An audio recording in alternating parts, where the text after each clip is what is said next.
point process and stochastic process in general. And the way I like, this is a very intimate lecture. I always like to give like broad pictures of what the object means instead of giving proofs and getting too much details. I want to introduce this particular type of process, point process. There is now a graduate course here in stochastic geometry. That's the main object of the course, and I do research in that area particularly. I am a 5th year on the graduate program here. Let me start just saying, well, what's stochastic process in general? Have you taken probability courses? Yeah. Oh, good. So we're done. So what would be a good definition? We see it's just a family of random variables. Okay? And then normally, what we see on the courses is that we have two kinds of stoch in general. I mean, this is very informal, but we have discrete, which is the family of random variables is countable, so xn, and we have continuous. The family is of random variables is indexed by t. You can say t belongs to R. So this is a countable set and countable set. No, that's it. Not much more than that. Well, they live on the same probability space, all those random variables. Omega, I have a filtration and a probability measure. And we're going to go through those three parts of the probability space. First one is this famous omega, who appears on every paper in probability. Start with the probability space. And in fact, this space has not much on it. We don't know much about omega. We don't make any assumptions on omega. So it is kind of a weird thing of probability. We're going to get, when we define this object more formally, we're going to see, this sounds a little bit weird. So we have a sigma algebra, and this is just a collection of subsets of omega. Has the following properties. The host omega belongs to the sigma algebra. So if A in omega belongs to the sigma algebra, A complement belongs to the sigma algebra. And the third one is that the union, if I have a countable collection of sets that live in omega, the union of AN also belongs to omega, to the sigma algebra. Okay? So, are you familiar with that definition of sigma algebra? This is very similar to, not the same, but this is the same idea of a topological space, topology spaces, right? So this is our first element on your probability space. The second element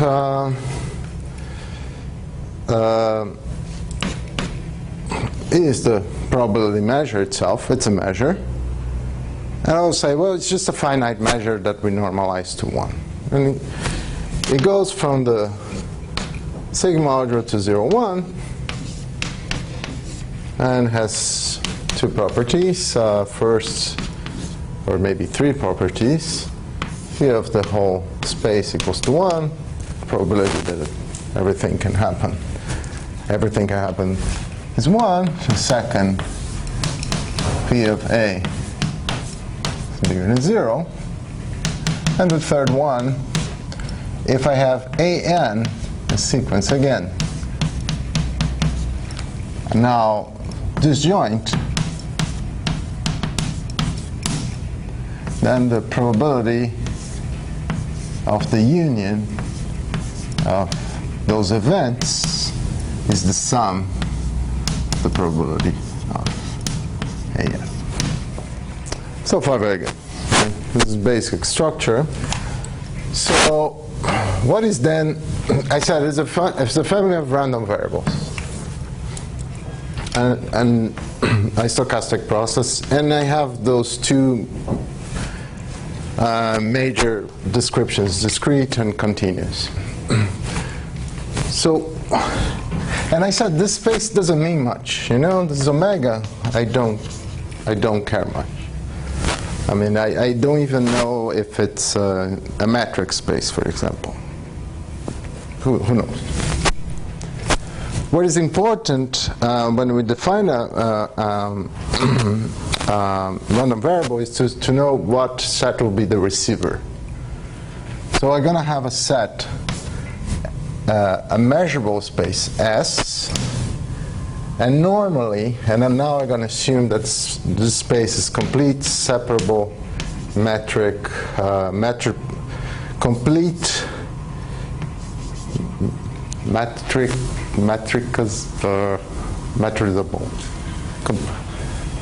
Metrizable? Metrizable, thank you. Metrizable. Could you put a metric on it? You can put a metric on it, yes, that's complete. Separate, CM, complete.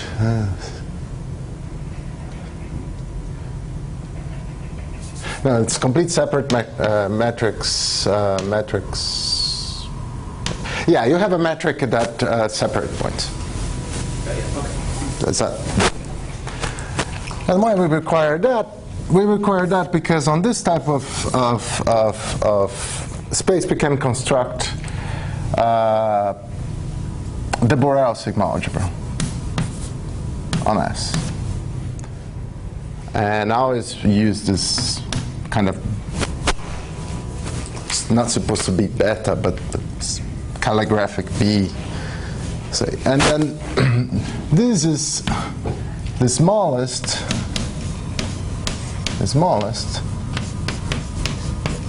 sigma algebra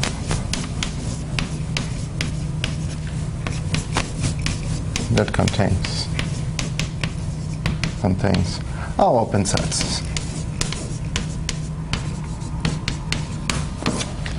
And we like very much this kind. So I start from this space S, and I on this type of nice space.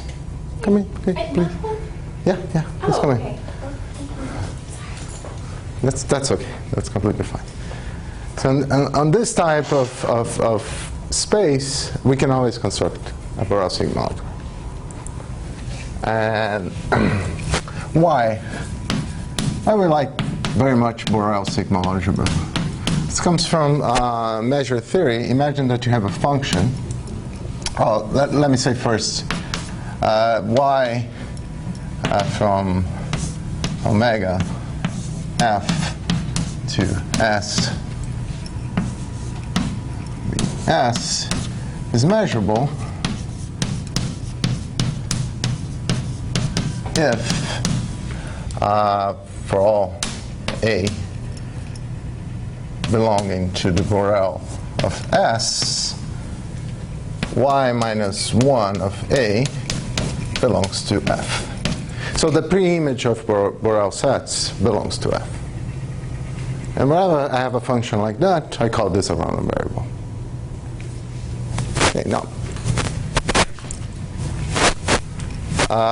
So we are good here, and let me pose a side question. Why would we like to work with Borel sigma algebras? suppose I have two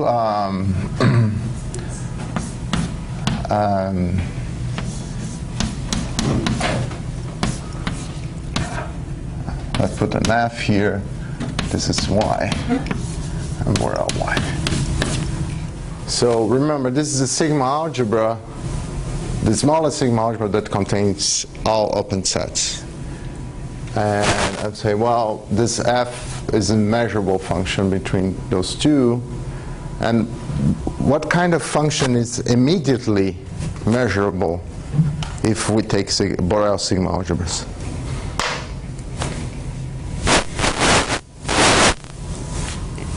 Continuous function. Continuous functions. Yes, exactly. Because F minus 1 of an open set is an open set. It's open. And this is enough to show that the function is measurable. The sigma algebra contains much more than open sets, the Borel sigma algebra, but this is enough. So that's why one of the reasons we like to work with sigma algebras, Borel sigma algebras. But as I said, we have that space that is quite unknown to us, and we have a random variable or a stochastic process that goes into some space S, Borel S. Very good.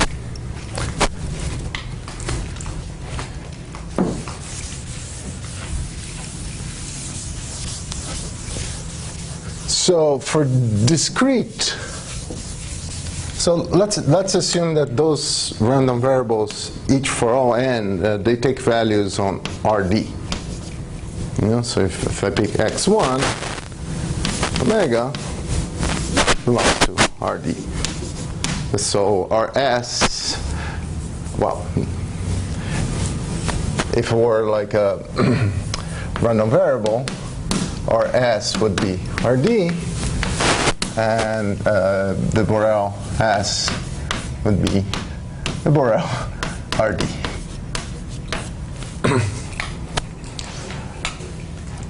So in space, this stochastic process would live, because we have to decide what is S in order to define the stochastic process.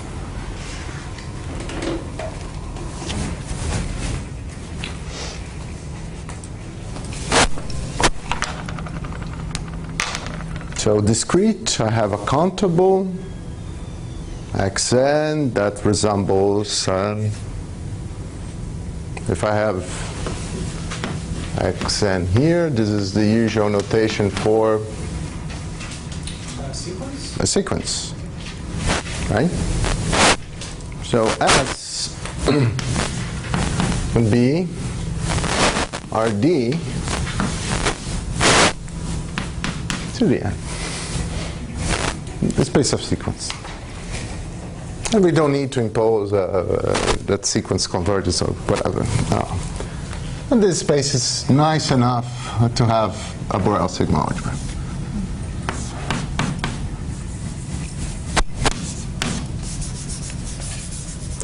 So for the discrete stochastic process, we can think that we are picking, for a random variable, we can think that we are picking a random number or a random vector. For a discrete stochastic process, we can think we are picking a random sequence. A classical example is the random walk. 1, 2, 3, 4, and then I go up or down. I start here, go up and down with probably probably half. Go up with probably half, and down with probably minus half, or whatever probability. And I'm going to have a path. Okay, come back to 0, go to 3, go to 4, so on, so on. So those points form the sequence, a random sequence. This is just one of the realizations. I toss my coins and I see a random sequence. So this this seems to be a good space to deal with discrete stochastic processes. How about continuous? I don't have a sequence anymore. I have xt. What would be a nice space to think about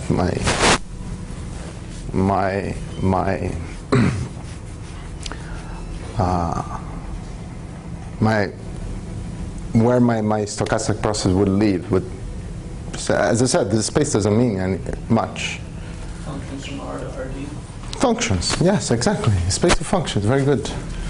And let's say normally we pick the space, one of the nicest spaces is the space of right continuous functions. And let's say that take values on 0 to infinity d. This is a nice space that will give us also a Borel on d. And then, for example, we can use a continuous time Markov chain. Would be an example. Suppose I have 3 states, 0, 1, and 2. And I start at state 0. And state, I'm going to spend some exponential amount of time on that state. Let me use another color here. And when this exponential random variable triggers, I'm going to jump to one of other states, so it should be right continuous, so this will be open. It can be left continuous, I mean, there's no difference, but we have to decide which one it's going to be. Okay, and then from state 1, it can come back to state 0, and go, jump to 2. And this space also accommodates, right, continuous, accommodates continuous functions. So for example, I can have a Brownian motion, which is just like the van der Waals shrink to infinitesimal. So it's just like it's a continuous function, completely no differentiable. And then what I'm picking, it's really a random function. So there are those two ways. So this is a general statement, and we normally see the discrete and the continuous version of stochastic process. But I said, well, I'm going to talk about point processes. So, oh, and by the way, this RD here that we see can be, as we shall see, can be replaced by other spaces, and we're going to have a different type of point process. For example, I could immediately replace RD from complex D. From what to a complex. Well, let's see. A point process. So let's study. Oh, there's an element that is missing. So I told you. Well, let me use. No, told you we have this. We have F. We have P. And then, well, it's my xn to some space S. Let's call xn x dot here, or st, doesn't matter. The Borel on S. There's something missing.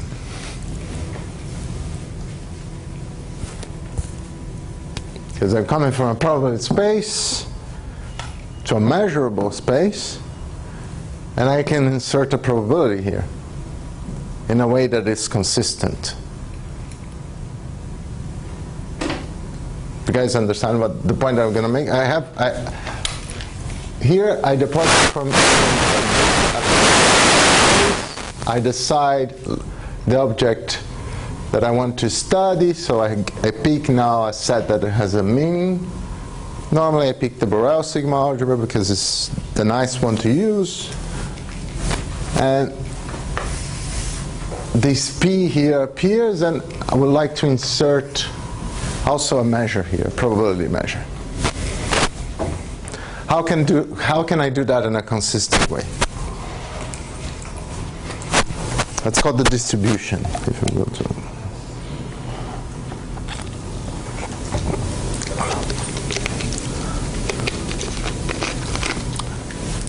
if I pick P of A equals P of X dot minus 1 of A, I have the distribution of my object, my random object. This is the, I push back that for all A belong to the Borel of S. And remember, this is measurable for a reason. So I can push back.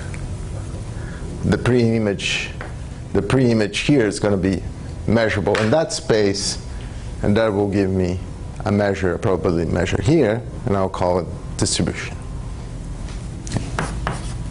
Distribution. And normally, when we take probability courses, we really look at that space when the action is going on. We look at we study the distribution, the space, and we put the sigma algebra. Okay. So now let me introduce one set. It turns out to be the set we're gonna work with. I'm gonna pick a space E, and this space is again very nice in the sense of it's complete metric, complete separable space. So I can put a sigma algebra on it, and I'll call NE the space of counting measures.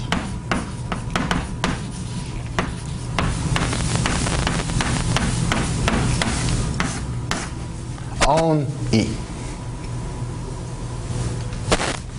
So what is a counting measure? Remember the definition, I pick an X that belongs to E, and let's recall the definition of a direct measure. So I start with omega, F, and P, and I map to my N, E. And I'll say this space, as long as E is nice, the space of counting measures, which I will tell what it is, it's nice. So it has a Borel sigma algebra. And please, nice is not a technical term, it's just my way to say complete metrical separable.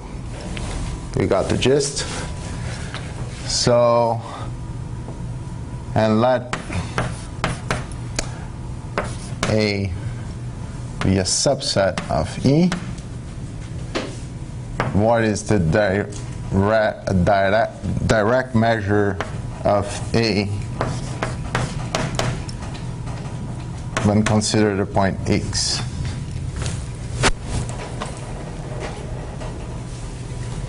You guys have seen that notation? So it's 1 if A belongs to E. If X belongs to A, and 0 otherwise. So I look at my X, which is a point on this E. I check whether this X is in A is a subset of E. It is. So this function maps to 1. Otherwise, it maps to 0. So it checks if the point is there. A counting measure is a sum of countable sum of directs. Oh, sorry, n here. With one restriction, this xn has no accumulating points.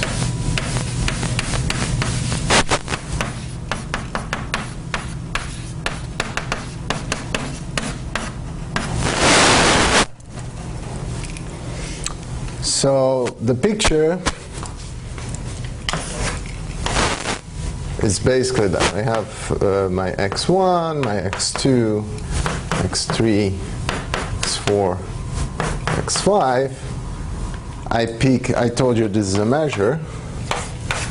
So I pick, for example, a ball of radius 1 here. Let's say call this B. I measure B. And how many points do I see in B? Is your other subtract 5? What? Sorry? Oh, 5. Thank you. Yeah, 4. Thank you.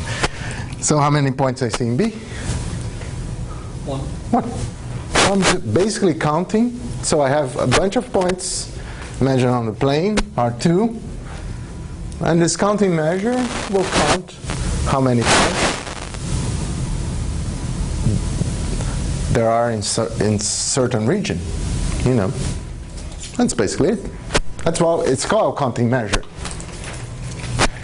What we cannot have is an accumulation point. What we cannot have is like x and like the points accumulating at some point. Why we cannot have that? Because we want that if the measure of E, so we have E, if E is bound, not the measure, if E is bounded, we want this counting measure to be finite. Okay, if we have an accumulation point, points approximating here, then the number here would be infinity. And that causes problems when you have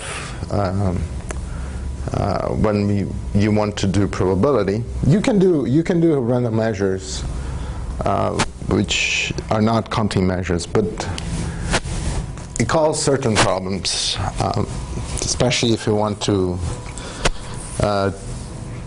minus infinity, deal with minus infinity. But I hope this picture makes clear why I call this the space of counting measures. So I start with the space E. Very nice space. Could be, for example, R2. I'll say, well, any collection of any discrete subset of it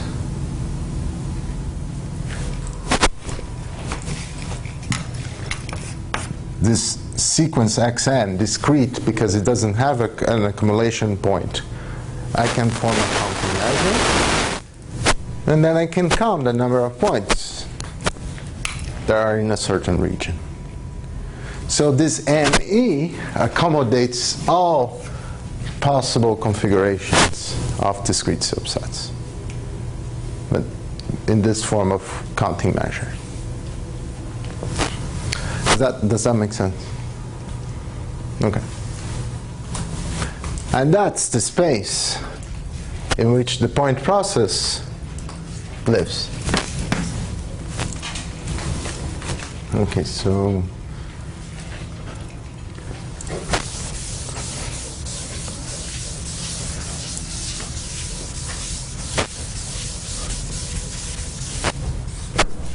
my point process, I will call phi, is a measurable function that goes from some omega f to NE Borel and E. And basically telling me, well, I'm going to pick a random counting measure. So I said, well, a stochastic process is a family of random variables. And I give, well, discrete, continuous. What is this family of random variables that I have here? What is the random variable that comes from the family of random variables that comes from this stochastic process?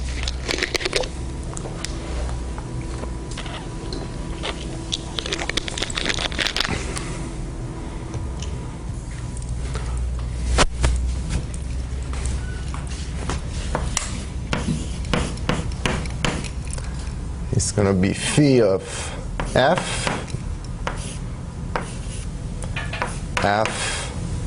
belonging to the Borel of E. So for each Borel of E, so recall the picture, how those points appear randomly. Now I decided my f is going to be this one, and you can have 2 points, you can have 0 points, you can have, I don't know, it's random. So this is the family. And this family takes values in what space? RD. So what values this random variable can take? What? It's counting, so it's counting. So it should be. This random variable should be taking place on the natural numbers, union 0, right? Yeah. I can only count 0, 1, 2, 3, 4. Yes. So they live. Those random variables live on n, union 0. Yes? Okay. So, as I said, we are picking a random measure like that. But also, we can formalize this notion, and we can make it really rigorous if we. This is rigorous, but another way to define this stochastic process, the point process, is to consider it. Given again a nice set, and think of R or RD, your set, if you want. We have another set which is the set I call, let's call C here, C with it's the set of closed sets in E. It turns out that this set is also nice. It turns out that it has a sigma algebra. It turns out that I can replace my counting, if I restrict this to a subset of discrete sets of E, another way to look at the point process is that instead of picking a random measure, I'm picking a discrete set of E randomly. So see, two different spaces, but they will lead to the same object. I have to restrict this C here to only pick discrete sets. And you know, the union of points is not necessarily a closed set, but if there are no accumulation points, it is. So the space of closed sets, of all closed sets in E, is also I can define the point process on it. Okay. So this is the general idea. And for the rest of the talk, I want to give perhaps some more a potpourri of things that you can think of, you can imagine with this, with point process. First, let me give you an example of a point process which is homogeneous.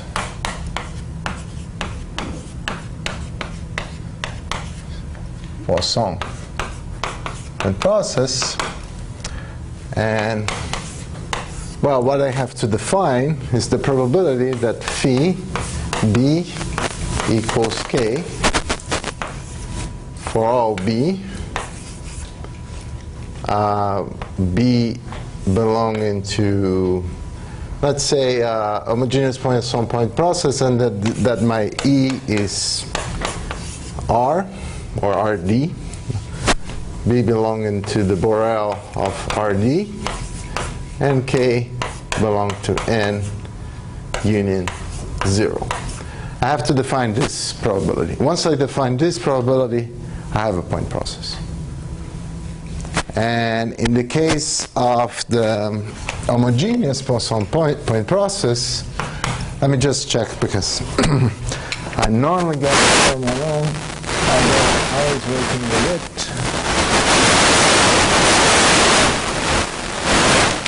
I should have it on my notes, but I don't. But the book will help me. Okay. Where is it?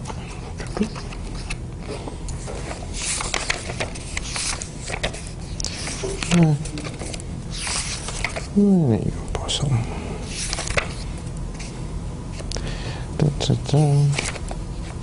Okay. It's E minus lambda measure of B. Lebesgue measure, I am on RD.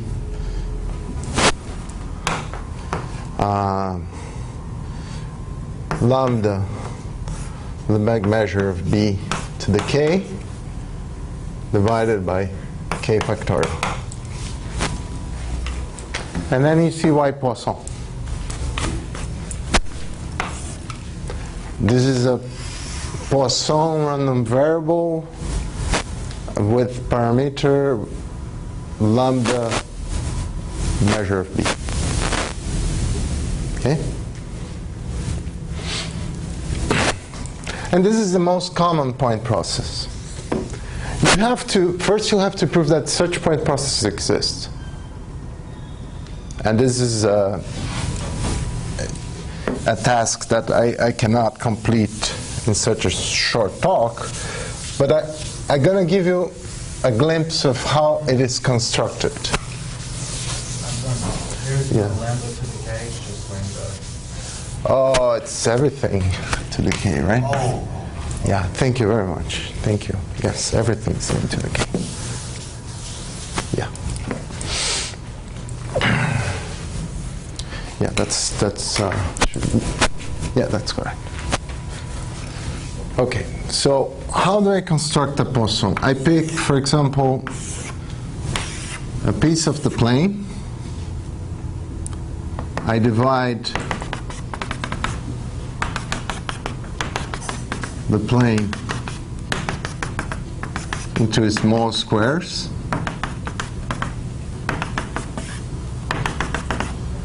Of equal size. For each of those squares here, I'm going to toss a coin to decide whether there's going to be a point in the middle or not. Okay? And this coin is going to depend on the size of that square. So everybody here has the same chance of getting a point in the middle. So toss a coin here, toss a coin here, toss a coin here, toss a coin here, toss a coin here, here. And I have a configuration. And what I'm going to do basically is, one way to prove existence is that this process it's if I have a compact set and it's just tossing coins, it's well defined, I'll make those squares smaller and smaller, and the probability of appearing points will be scaled in the correct way. So in the limit, I do have a post-on-point process. And how does this work? I look at the size of my compact set B, the measure. Then I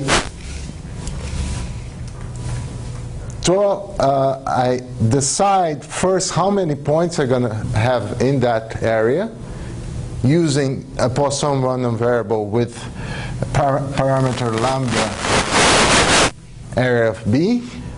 And let's say I have the result is 10 points. And then I distribute those 10 points uniformly here. That's also a way to simulate. We simulate Poisson-point processes that way. We first pick up how many points this region is going to have. This is a Poisson random variable. Could be 10, could be 100, could be 1. Notice that this parameter, it's called intensity, will tell me, the larger the intensity, more likely I have to see more points, and I'm going to distribute them uniformly. That tells me that the Poisson-point process absolutely has no repulsion, has completely independence of the fact that I have a point here will not impact, will not interfere with the probability that I'll have a point on that region. Will not interfere with it having a point on that region. So the Poisson is neutral with respect to repulsion and attraction. Okay? Okay. So let me see if I can say, I want to say a couple more things. Let me enumerate. So, attraction, motion, oscillation, and let me finally stop with a Boolean model.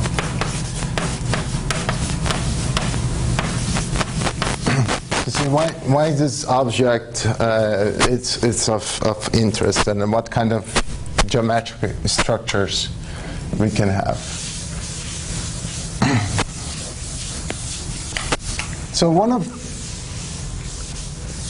So I said, okay, I have the most famous, and then I expand this. Once I have independence on the Poisson, I can glue compact sets and take the union, and then I have the process in the whole plane. But this, if I want to model some sort of let's say repulsion,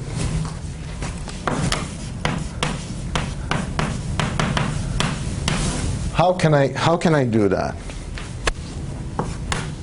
And let's say that the only thing I talked about was Poisson, right?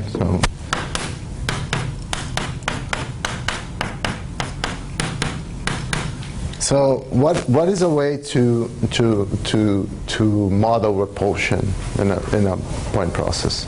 And the answer is in my hands. This is the Poisson realization, so there's no repulsion or attraction. So what happens in this area doesn't affect what happens in this area. The answer is basically on my hand. If I want to create repulsion.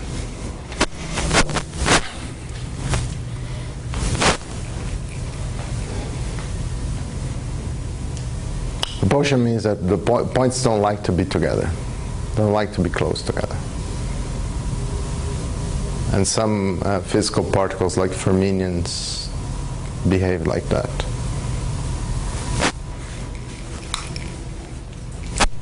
This is here. It's literally here. Yes, it is. Erase, exactly. Yes. So one way to create repulsion in a model is basically, okay, I'll define a ball of radius r on each point.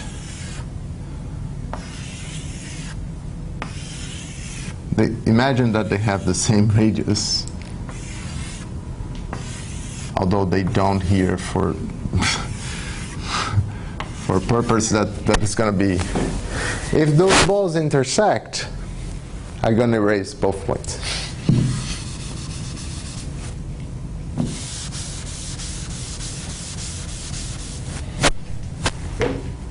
I created repulsion. And this is actually it's called hardcore Matern point process. You can make this very, very rigorously, this construction.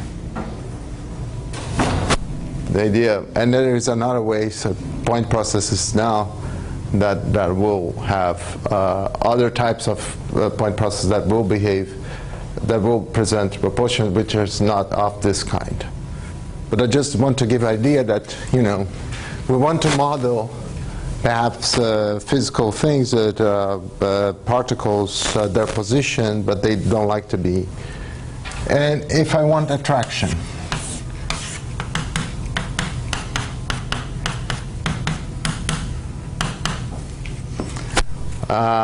well, the answer is that, okay, I can again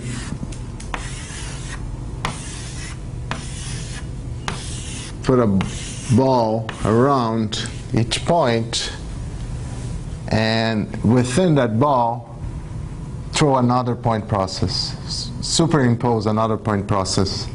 The Poisson is also defined in a compact set, so it's defined on the ball, so I can perhaps these, I'm unlucky, perhaps this.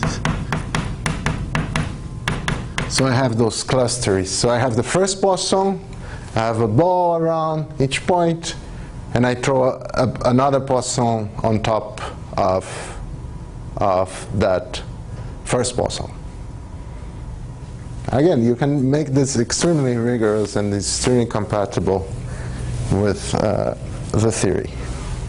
So it accommodates repulsion and attraction. That's one of the things that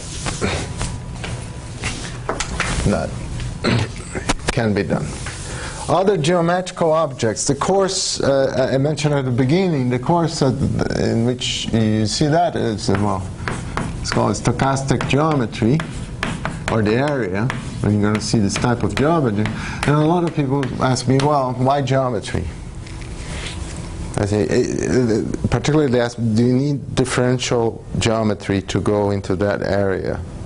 And the answer is no. I do not know anything about differential geometry. Corey can tell that I am an ignorant in differential geometry. There are very cool objects, geometric objects, that come from a Poisson. And let me tell you one which is a tessellation of the plane. Suppose I have points here. What I'm going to do is like, okay, look at the middle point. Let me use another color. Look at the middle point of this and draw a line. Look at the middle point of this and draw a perpendicular line.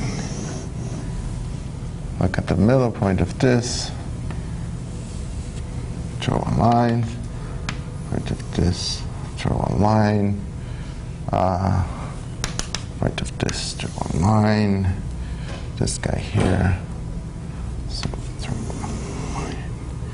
And wherever they meet, they stop. So this guy should be something like that. My drawing is terrible. Okay. And by keep doing that, I have those cells. those points that belong to that, we call this Voronoi tessellation. The points that belong to that cell are the closest point on the plane to that point.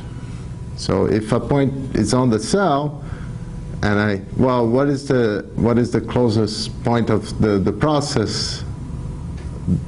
It is this one. So this point is closer to this point than to this point. And I can tessellate the whole plane like that.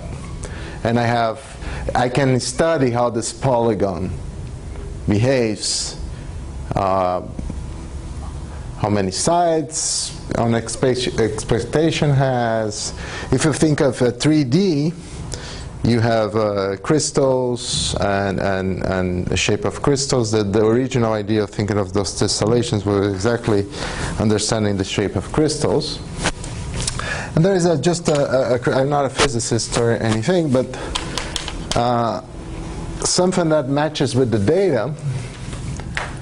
It's kind of, physicists notice that galaxies tend to, if you imagine these crystals in 3D, they tend to almost have like a cluster of galaxies on the walls of what appears to be a point process. And the explanation they give is like, okay, when the Big Bang happened, and there's a lot of matter floating around, and if you think that matter attracts matter, you think that you pick the point that has basically no mass, or the least amount of mass or energy, and then matter would be repelled by this point. Not be repelled, be attracted by other matter, but if you think on the other way around, it's going to be repelled. So the matter was accumulating exactly on the kind of those walls that separate those initial points in which the level of mass was very, very low or zero or something like that. I don't know how they measure. So the shape of the universe, some people claim, of at least an explanation for the galaxies to form those kind of walls and have this crystal form, it's basically can be modeled by a Poisson, really Poisson, and I think it's cool. Anyway, it's a geometric object. Could you please write the name of you said the name of this tessellation? Yes, no, let me just be sure, because my advisor is French, and I got a lot of criticism because of my poor French. But yes, I want to give you the precise I know how to say it. Voronoi, my advisor says, but use right that way. Voronoi cell. Voronoi tessellation. That's the cell, and the tessellation is of the plane. And the process is, I didn't see you do this, but each pair you would draw the connector for all your pairs of points? Yes, for every, yes. So, and then I will have that line, but that line would stop yes. So you have really, and you can show that it really, also you can show that for point process, there's always going to be a polygon. So you won't have, for general point processes, Poisson, for example, you won't have something that is unbounded. So it's under very general circumstances, this won't happen. You always have a polygon. Okay, tessellation. That's fine. Last thing that you can think about, which I think is nice, which might conclude the time that I have today. as suppose I have, again,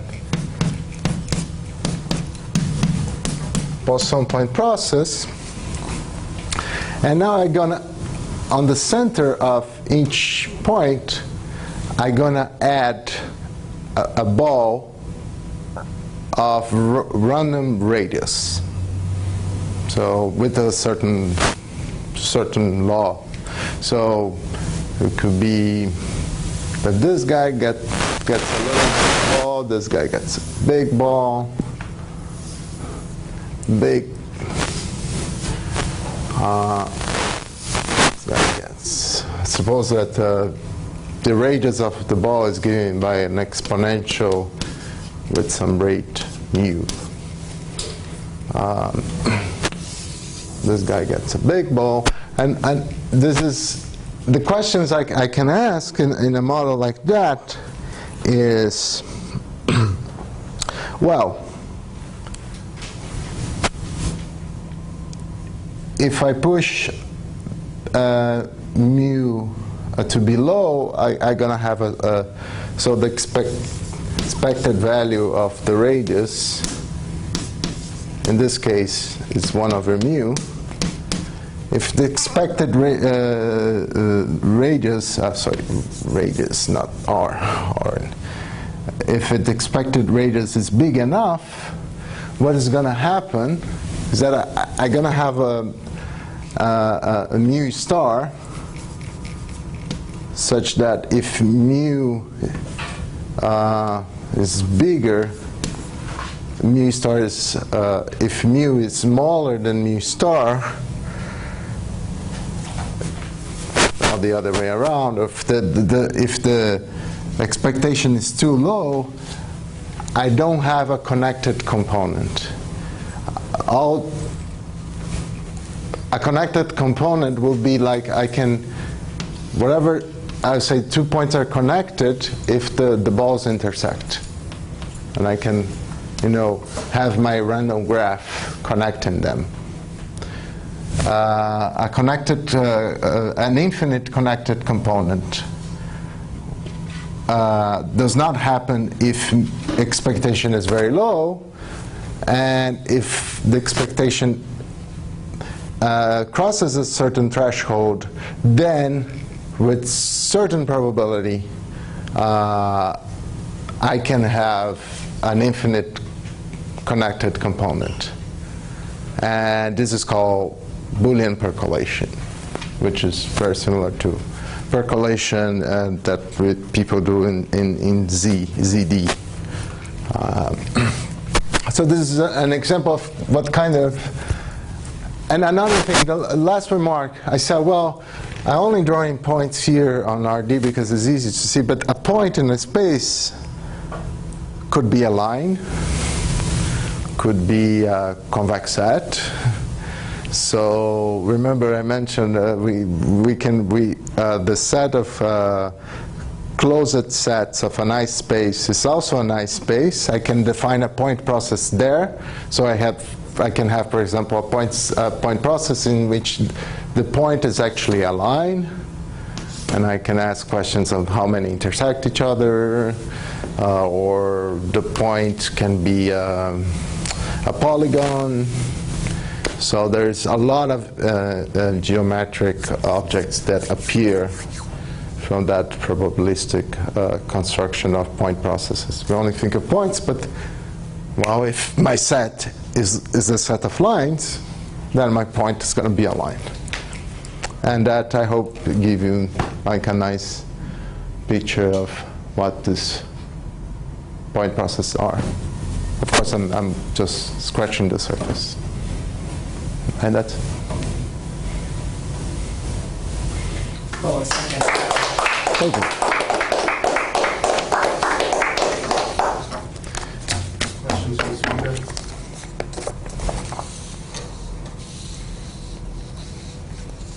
No questions, so that's perfect. Let's thank our speaker again. Very well. Thanks for having me. Okay, so there is a